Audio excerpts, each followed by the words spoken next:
ये तो गलत है। धर्म के आधार पर आरक्षण नहीं होता है और जिस धर्म में जाति की व्यवस्था नहीं है वहां पर जाति की व्यवस्था आप कैसे ला दे रहे हैं। और मैं आपको एक बात और कहना चाहता हूं, मुझे कल पता चली है बातें कि छत्तीसगढ़ में भी विगत 4-5 वर्षों में बड़ी संख्या में नगरीय निकायों में ये प्रमाण पत्र बनाए गए। हम उसकी भी जांच कर रहे हैं। यदि अल्पसंख्यकों की जाति प्रमाण पत्र की बात है, आप जिससे जांच कराना चाहें, जोगी जी की जाति प्रमाण जांच करने में तो आपको 15 साल लगे। 15 साल आपको मौका मिला था, एक व्यक्ति की जाति को आपने जांच नहीं कर पाया। केवल वोट की राजनीति के लिए समाज में घृणा फैलाने का काम इनका रहा है और उसे बाज आए, सत्ता में है। शर्मा जी अब इस प्रकार के बयानबाजी से बचना चाहिए। यदि उसके पास कोई शिकायत है, क्या शिकायत आपके पास आई है जिसमें आप जांच कराएंगे? एक भी शिकायत आई हो तो उसकी जांच कराएं। सत्ता में बैठे हैं आप, मतलब आप केवल राजनीति के लिए आप बोलते हैं हम जांच कराएंगे। एक तो जाति प्रमाण पत्र नहीं बना जांच कर। नमस्कार, मैं हूं मोहन तिवारी। आज के मुद्दे में आपका स्वागत है और आज का मुद्दा हमारा आधारित है जाति की जंग पर। जी हां, देश में बंगाल को लेकर जो हाई कोर्ट का डिसीजन आया उसके बाद एक नई बहस सी छिड़ गई है कि क्या कोई पिछले रास्ते से किसी धर्म विशेष को जाति का फायदा देने की कोशिश हो रही है। और खास तौर पर छत्तीसगढ़ में ये बहस अब और गर्म हो गई है क्योंकि अब यहाँ की सरकार ने संकेत दे दिया है कि जाति प्रमाण पत्रों की नए सिरे से जांच होगी। और इसके पीछे की मंशा ये बताई जा रही है कि शिकायतें ऐसी है जिसमें नगरीय निकायों में मुस्लिम समाज को आरक्षण का फायदा पहुंचाया गया है। तो जाति प्रमाण पत्रों की छत्तीसगढ़ में अब जांच होगी, तो एक नई जंग, सियासी जंग छत्तीसगढ़ में छिड़ गई है। दोनों बयान हमने आपको सुना दिए हैं। अब इस पूरी डिबेट को शुरू करते हैं। मिल लेते हैं उन मेहमानों से जो इस चर्चा में हमारे साथ रहेंगे। हम बहुत स्वागत करेंगे। हमारे साथ मौजूद हैं बीजेपी का पक्ष रखने के लिए 2 बार के पूर्व विधायक रहे पूर्व विधायक परेश बागबाहरा जी, भाजपा का पक्ष रखेंगे। बहुत स्वागत करते हैं आपका। हमारे साथ वरिष्ठ पत्रकार के रूप में राजनीतिक नजरिया रखेंगे अनिल द्विवेदी जी, बहुत स्वागत है आपका। और कांग्रेस का पक्ष हमारे बीच रखेंगे सुरेंद्र वर्मा जी, कांग्रेस प्रवक्ता के रूप में, बहुत स्वागत करेंगे आपका। तो तीनों मेहमानों का स्वागत है। और जैसे कि हमने बताया कि संकेत बता रहे हैं कि भाजपा करने क्या जा रही है, उसके पीछे की उसकी मंशा क्या है, और वही बहस फिर से छिड़ती हुई दिख रही है जो इस समय देश में चल रही है। क्या आरक्षण में कोई धर्म विशेष को फायदा पहुंचाया जा रहा है? क्या ऐसे लोगों के जाति प्रमाण पत्र बने हैं? इसी बात की जांच होने जा रही है।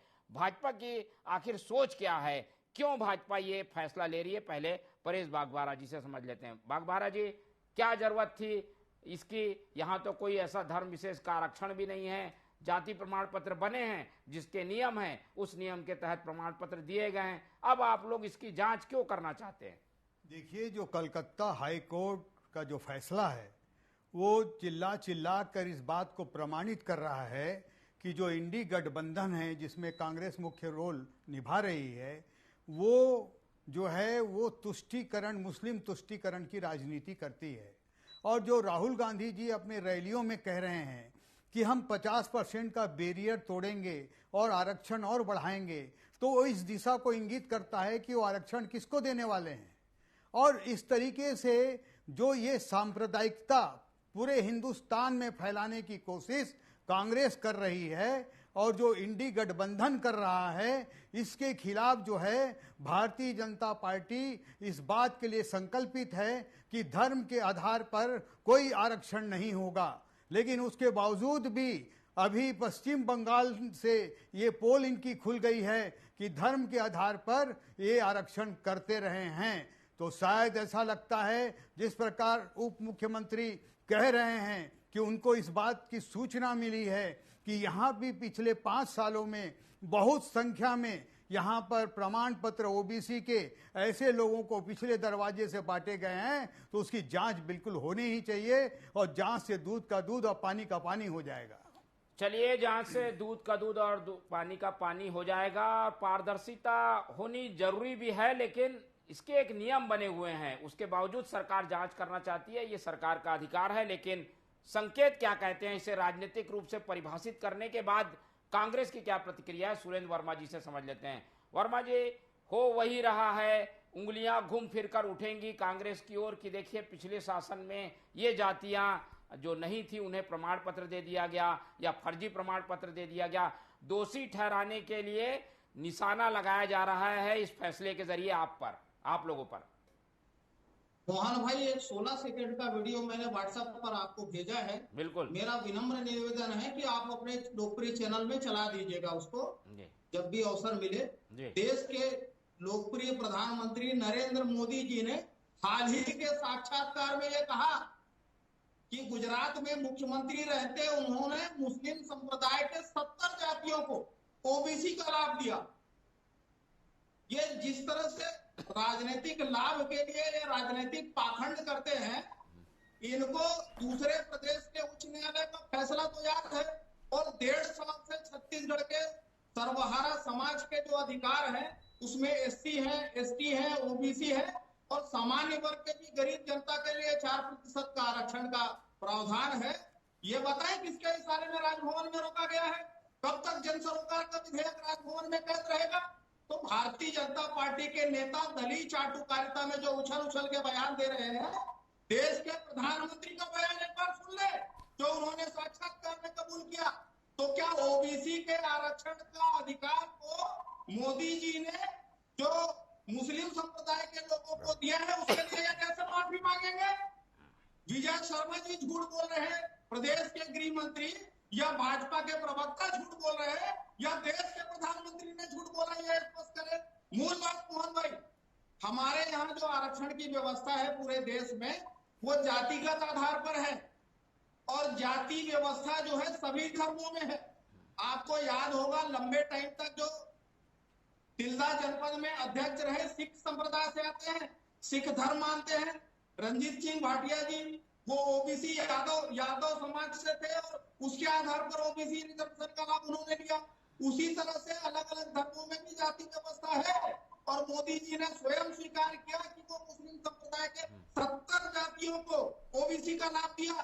तो ये राजनीतिक लाभ के लिए इनके बयान बदलते रहते हैं और अपने नाकामी पर और अपने षड्यंत्रों पर पर्देदारी के लिए ऐसे बयान दे रहे हैं। इनको तो ये बताना चाहिए कि छत्तीसगढ़ में बहुसंख्यक आबादी है ओबीसी की, 52% लोग रहते हैं, 14% से 27% आरक्षण क्यों नहीं मिलना चाहिए?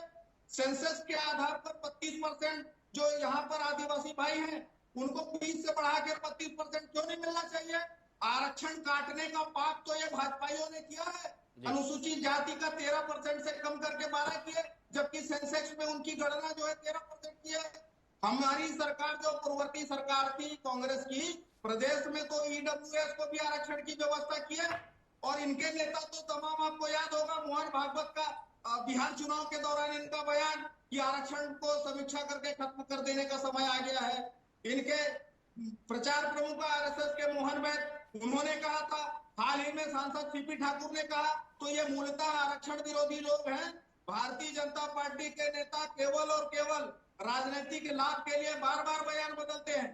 ये बताएं मोदी जी झूठ बोले क्या या उसके लिए माफी मांगेंगे क्या? ओबीसी का अधिकार जो है इन्होंने मुस्लिमों को दिया, क्या ये सच नहीं है? चलिए ये सब सवालों का जवाब देंगे, लेकिन पहले अनिल जी से समझने की कोशिश करते हैं कि इस तरीके की लड़ाई उन प्रदेशों में थी जहां पर सरकार ने नियम लगाकर मुस्लिम आरक्षण भी दिया और कुछ मुस्लिम के वर्ग के लोगों को उन जातियों में शामिल किया जो कि पिछड़ा वर्ग में आते थे। छत्तीसगढ़ में ऐसी कोई परिस्थिति नहीं थी, लेकिन ये बहस अब उसी ओर जाती हुई दिख रही है। अनिल जी, आपका क्या विश्लेषण है? देखिए मोहन जी, बहुत ही आश्चर्यजनक है कि हमारे राजनीतिक दल देश को किस दिशा की ओर ले जा रहे हैं। जब हम 21वीं शताब्दी में हैं, लोग साक्षरता हो चुके हैं, लोग आईटी युग में जा रहे हैं, तब हम अभी भी जाति और जाति का कार्ड खेलने में लगे हुए हैं। कांग्रेस पहले लेकर के आई इस बात को कि हम जातिगत जनगणना पूरे देश में करवाएंगे और उसका समर्थन भूपेश बघेल ने भी किया छत्तीसगढ़ से। फिर देश में एक बहस चलाई कांग्रेस ने कि जातिगत जनगणना होना चाहिए। अब बीजेपी उसके खिलाफ क्या करती? बीजेपी को निश्चित तौर पर लोहा लोहे को काटता है, तो बीजेपी को चिंता थी कि इसके सामने क्या लेकर के जाए। तो बीजेपी भी जातिगत कार्ड को ही लेकर के आई है, लेकिन उसने कहीं न कहीं एक सामाजिक संतुलन और न्यायपरक हिसाब से लेकर के उसको आए हैं। हो सकता है मेरी ये अतिरंजिता टिप्पणी हो सकती है कि बीजेपी हो सकता है ये मुस्लिम वर्ग को इसी बहाने खंगाले कि कहां कहां कैसे कैसे किन किन जातियों को मुस्लिम वर्ग में शामिल किया गया। लेकिन यहां एक न्यायपरक सवाल है। पहला सवाल तो जो भूपेश बघेल जी ने उठाया, बहुत अच्छा उठाया।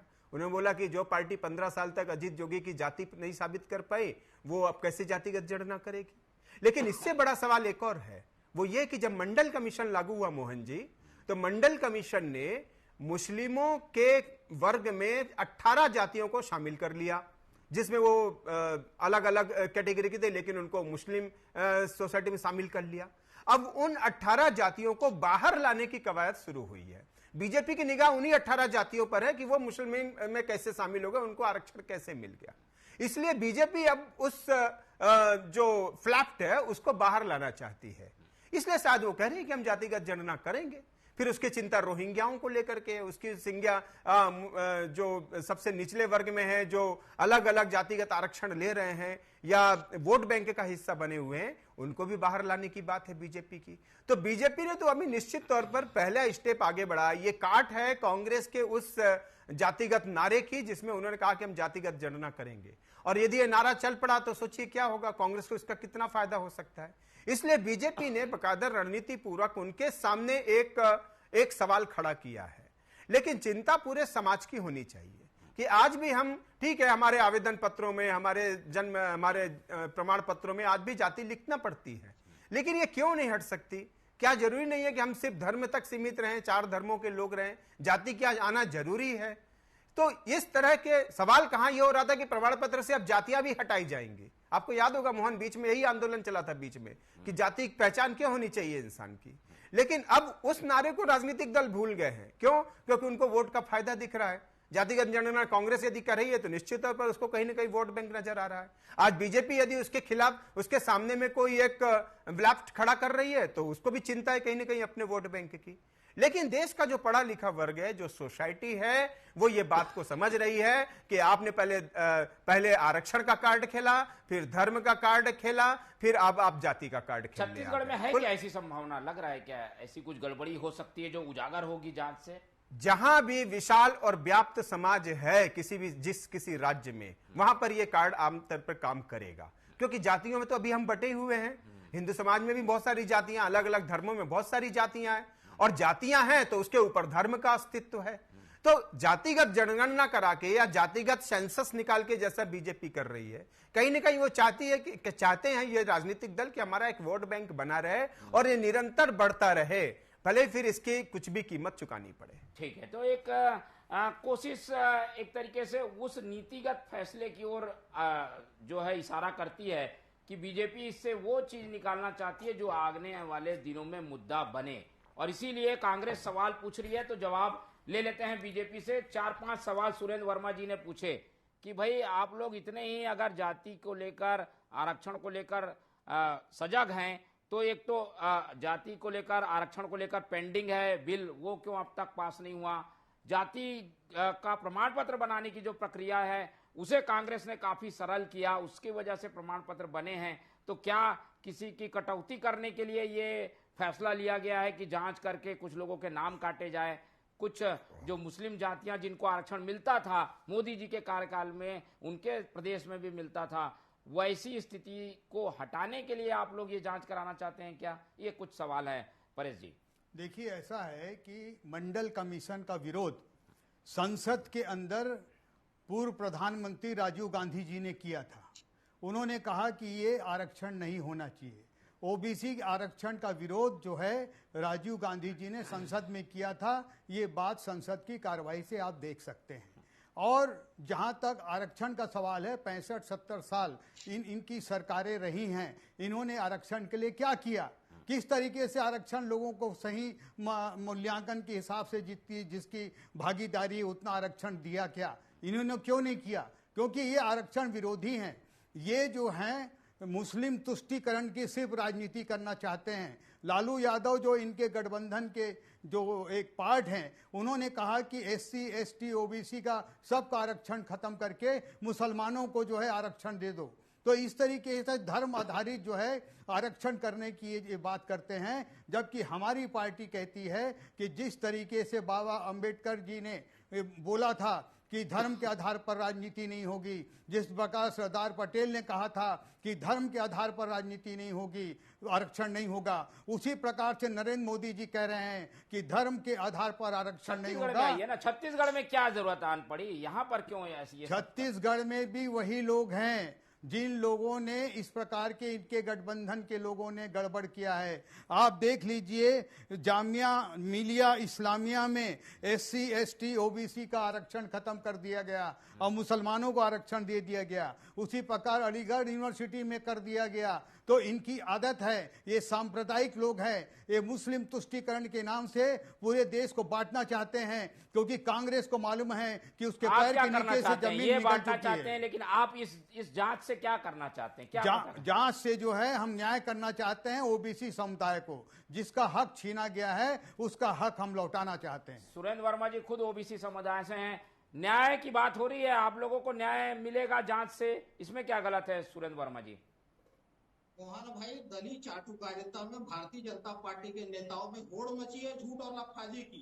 मैंने सीधा सवाल पूछा था कि जब मंडल कमीशन में केवल 18 जातियों को मुस्लिम संप्रदाय में OBC माना था, तो किस आधार पे, किस नैतिकता से नरेंद्र मोदी ने मुख्यमंत्री रहते गुजरात में 70 जातियों को जो मुस्लिम संप्रदाय के थे OBC होने का लाभ दिया, OBC के सर्टिफिकेट जारी किए?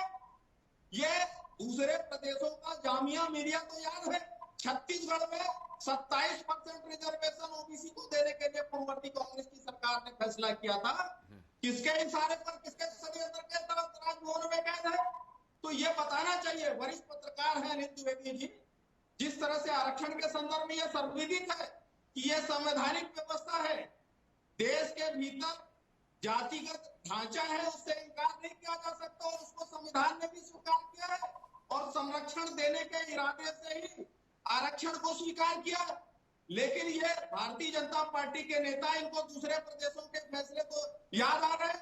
ये बताया कि गुजरात में OBC का अधिकार 70 जातियों को मुस्लिम समुदाय का दिया, तो उसके लिए माफी मांगेंगे क्या?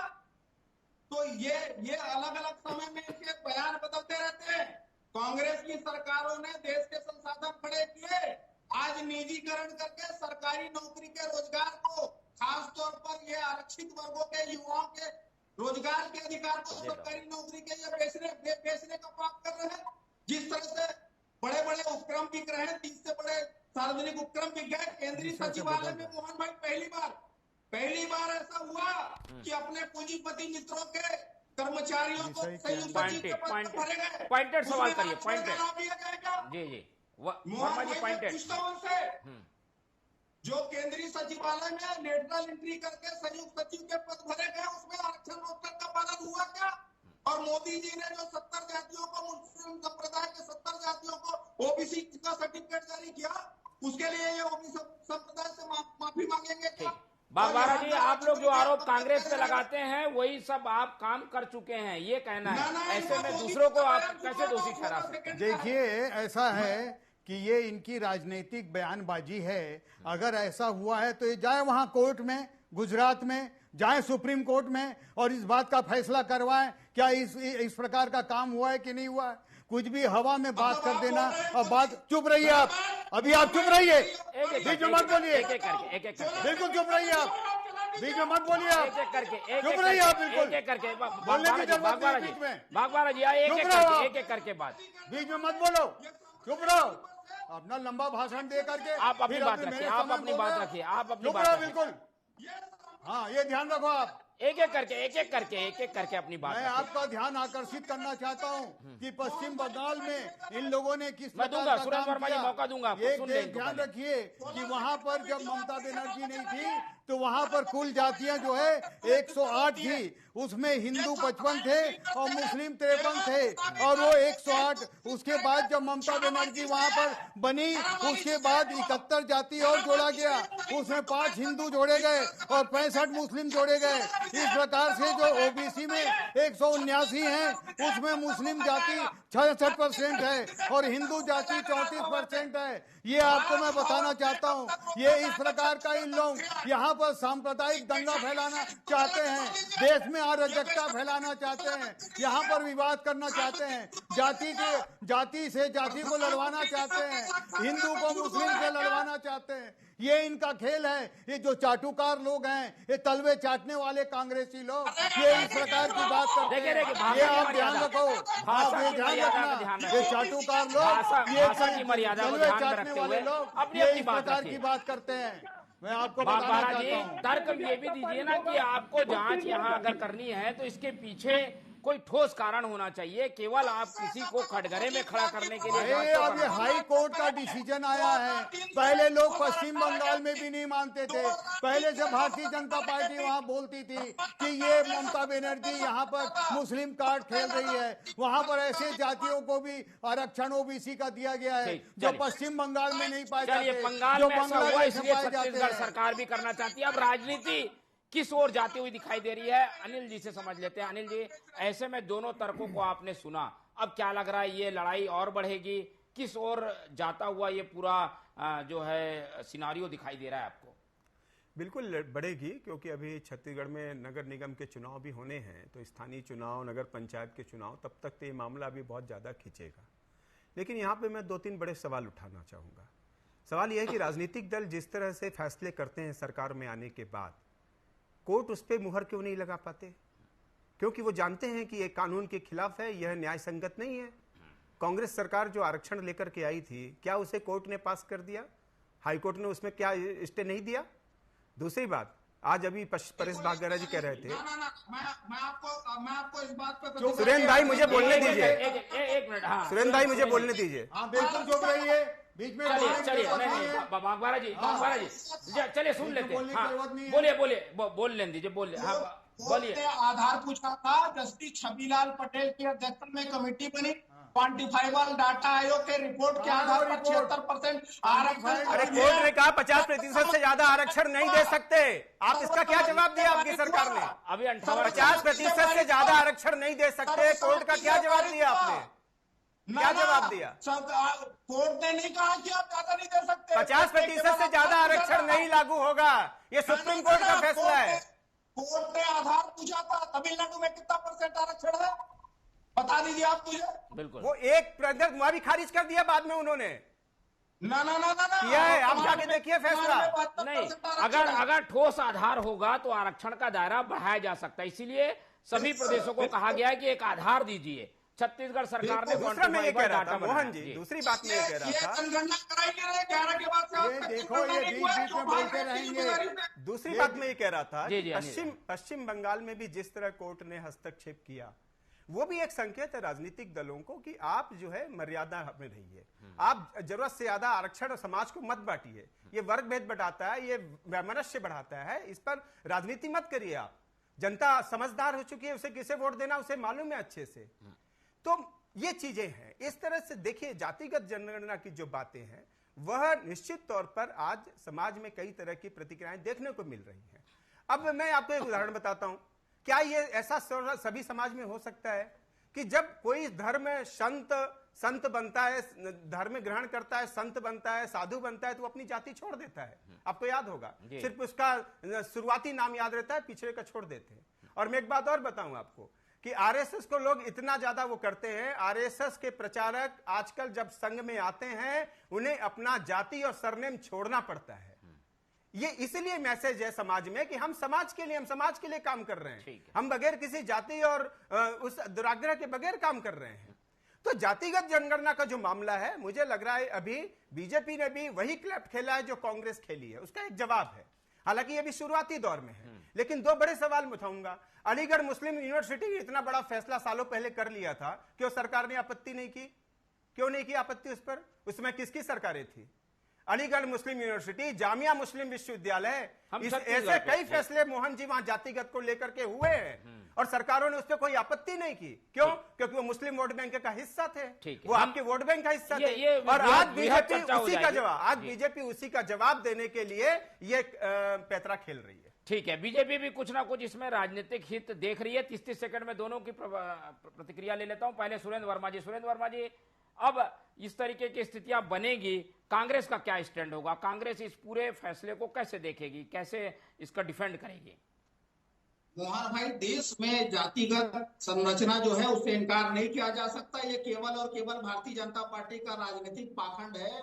जब देश के प्रधानमंत्री ये स्वीकार करते हैं कि गुजरात के मुख्यमंत्री रहते उन्होंने 70 मुस्लिम जातियों को ओबीसी आरक्षण का लाभ दिया, तो आज ये जो बयान जारी किए जा रहे हैं, क्या देश के प्रधानमंत्री ने झूठ बोला या वो ओबीसी वर्ग का हित जो है वो मुस्लिमों के हाथ में लुटा है? ये बताए भारतीय जनता पार्टी का आखिर स्टेट क्या है?